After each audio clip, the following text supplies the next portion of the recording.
Alright, Fires fans, we are from Lulie Street, brought to you by Subway. Got a big show in store, so let's jump straight in. Caff, you were down at Witten Oval on Saturday.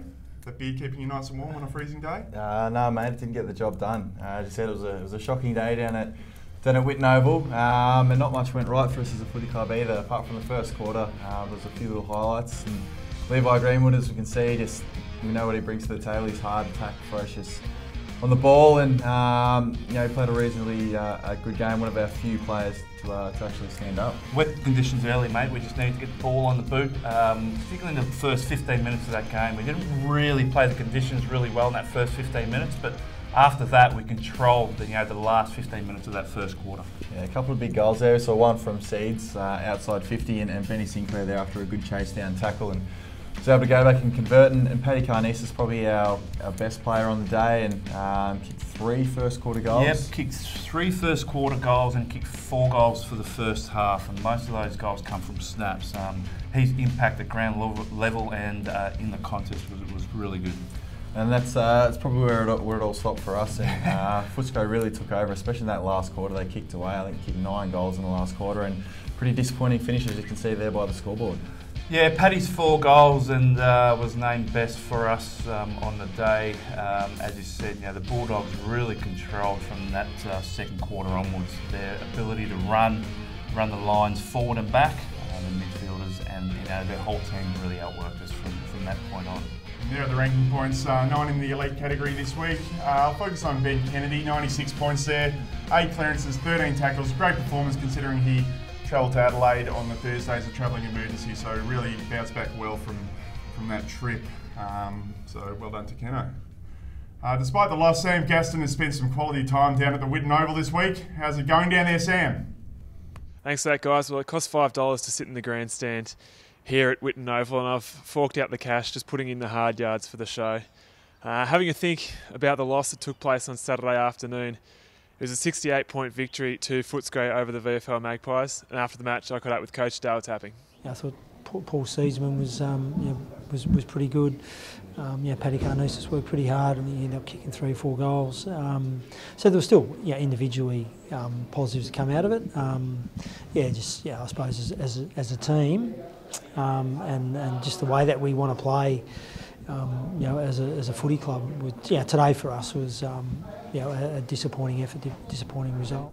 So we'll go straight into my early Subway player for our segment today, Wags. Breakfast sub. Breakfast, yes, I like a breakfast sub.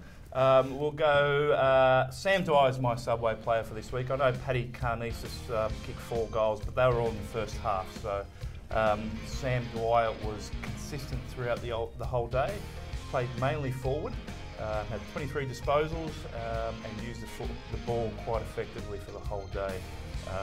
Played that forward role really well, put his body on the line on several occasions, and consistently did that for the whole day. It was hard. Oh.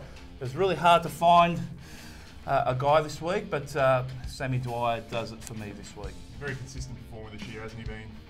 He has been. He's a player that's played a lot of VFL footy. I'd love for him to get his spot in the AFL at some stage this year, but he's performing consistently week in, week out in our VFL side. Well, very good, Pez. Well, Kelly and Deacon also had their opinion on who was their best player, so we caught up with them this week, and let's see who they gave their fan vote to. Okay, so today I want to give 3 votes to Ben Maloney for playing a pretty great game for his 50th game.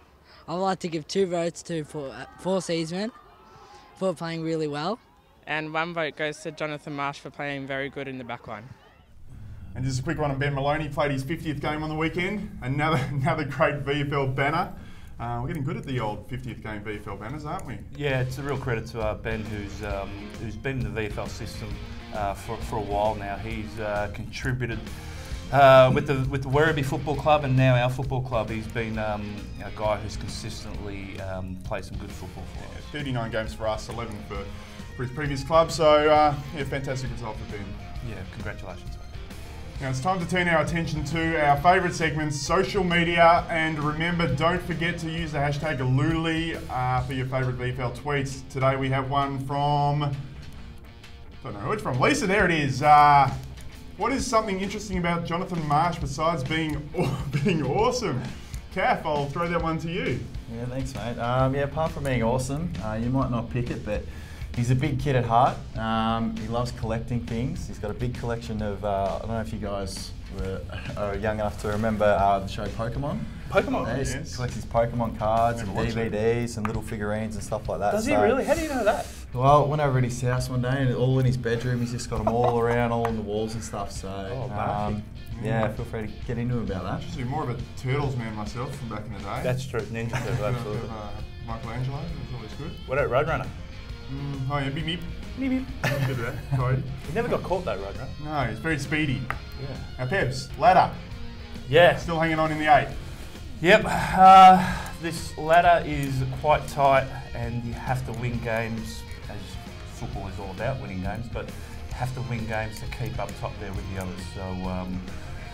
Frankston this week down the bottom, so hopefully we'll pick up a win this week. Well, Wags, we haven't beaten Frankston over the past couple of years down there, so we have to be on our game and we have to play manic football this week, because if we don't, Frankston will get their tail up and they'll give us a good run for our money. I'm sure we'll respond. That's the show for this week. We'll catch you next week. Go VFL Pies.